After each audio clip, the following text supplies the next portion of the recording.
Okay, what I'd like to talk about is how to control a man once he's on the ground. And the first position that we're going to cover is cross chest position.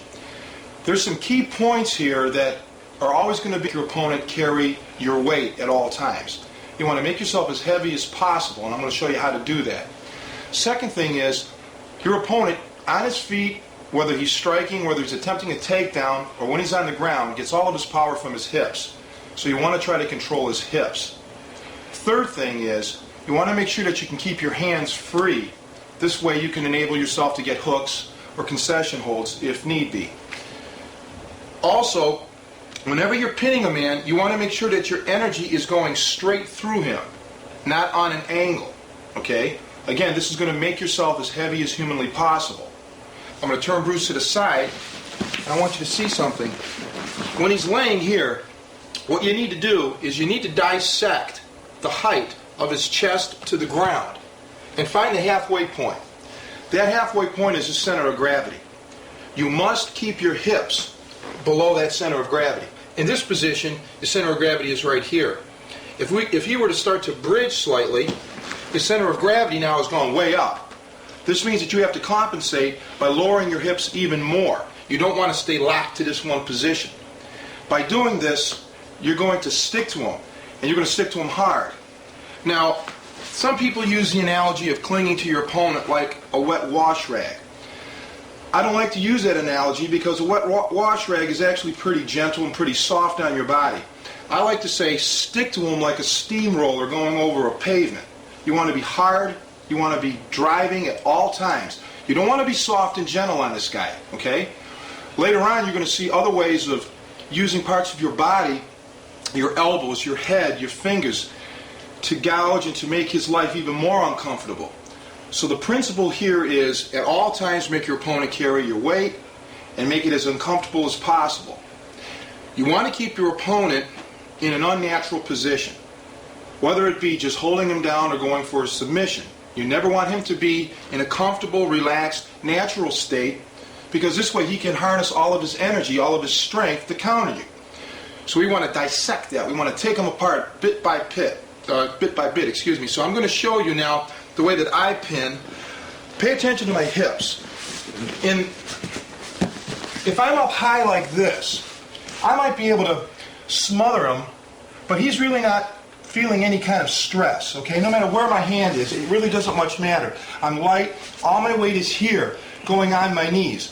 What I want to do is I want to take my weight away, and I want to lower my hips. Now, another key point is my chest position to his chest position. Here, I'm establishing a 90-degree angle, okay?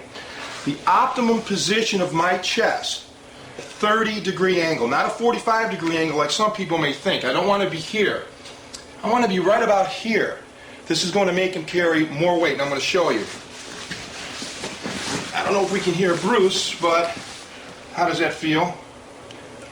All right. Now how does that feel? So as I lowered myself, there was more strain on him, okay? Now, my feet are very important. I want to make sure that I'm driving, but I don't want to be driving across my opponent. For example, I don't want to be going like this. I want to make sure that I am driving so that my hips are driving downward into the mat, and my chest is coming this way, straight down. So what we're having here is we're going to have an intersection, and we're going to intersect my energy straight here, right in the center of where his back is. This is going to stick him like a pig. He's not going to go anywhere unless I want him to. And that's the key to setting up submissions, because as I'm holding him down, there may become a time where I want to let up the energy just enough to make him move and become vulnerable for a submission. Show it from a different angle. Let's spin this way.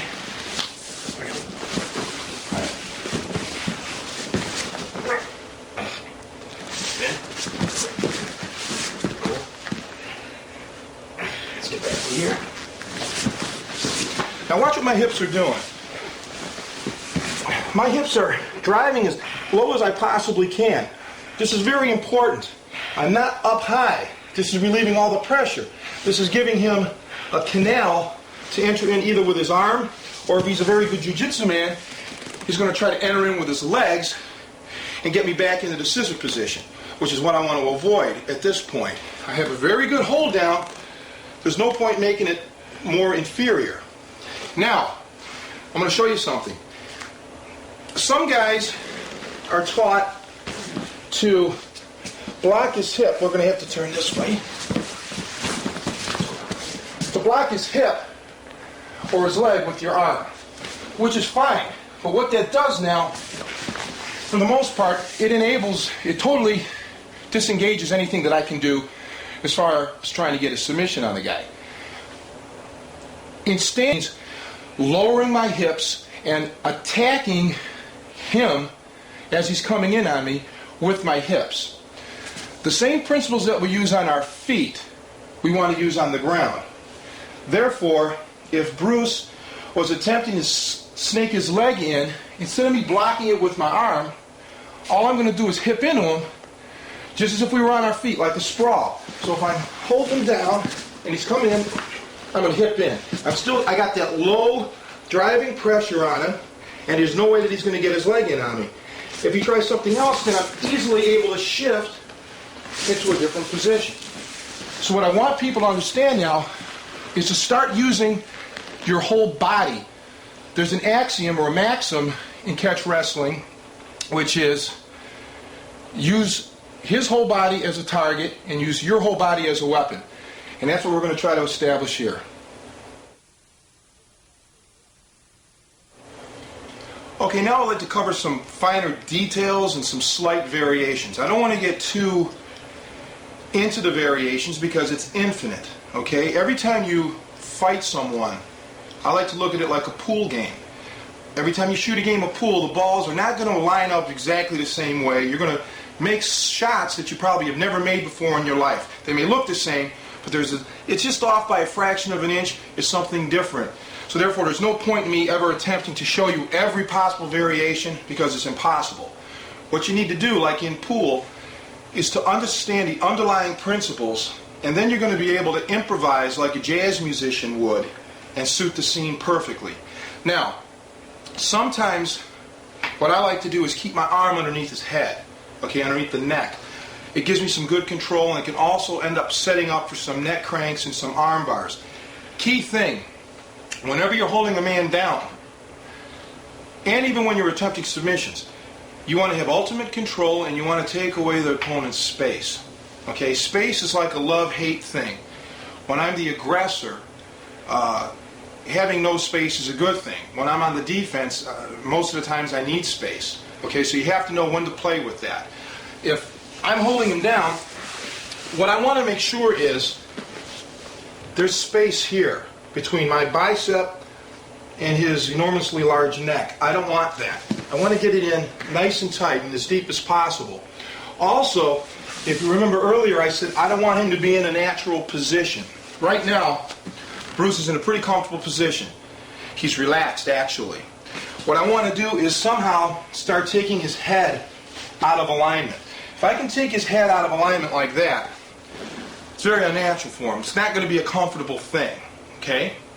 I can do that quite easily by learning to transfer my energy from my hips to various body parts. So if I'm holding him tight and I got my weight off my knees, I'm right away going to try to trap the far arm. This is already putting his head unnatural, and it's making for a pretty tight hold here. All I would need to do at some point is maybe just shift my weight and start driving it here. Notice my hips. My hips didn't come up high. My hips are constantly readjusting to below that center of gravity thing. I'm going to turn to the side here, please. Able of lowering my hips. Now, if I were to keep my hips high, I want you to counter this. If I'm up here, it was very easy for him to roll me over.